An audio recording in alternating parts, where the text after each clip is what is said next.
C'est la Coupe du Monde et pour cette occasion, on va apprendre à parler du foot en français. C'est parti. Le match, c'est la rencontre entre les deux équipes.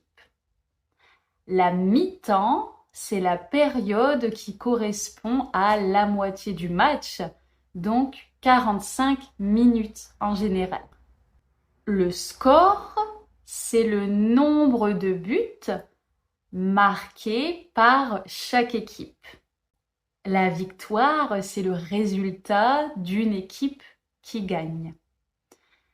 Le match nul, c'est quand les deux équipes ont fait le même score.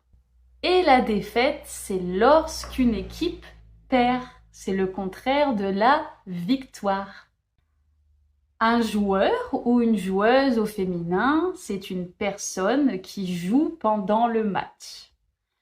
Le gardien, c'est la personne qui protège le but. Le défenseur est chargé d'empêcher l'équipe adverse de marquer. Le milieu participe à la fois à l'attaque et à la défense. Et l'attaquant est le joueur dont le rôle principal est de marquer des buts. Enfin, l'entraîneur est celui qui va diriger l'équipe. Le terrain est le lieu où se déroule le match et la pelouse est l'herbe qu'il y a sur le terrain. La passe est le fait d'envoyer le ballon à un autre joueur. Et le tir ou la frappe est le fait de lancer le ballon vers le but. Une tête est le fait de lancer le ballon avec la tête. L'occasion est une situation favorable pour marquer un but. Et l'arrêt est lorsque le gardien a arrêté, il a empêché le ballon d'entrer dans la cage pour avoir un but, pour marquer un but. Une faute est une action interdite par les règles et parfois ça peut déboucher sur un penalty. Le coup franc est un tir accordé après une faute.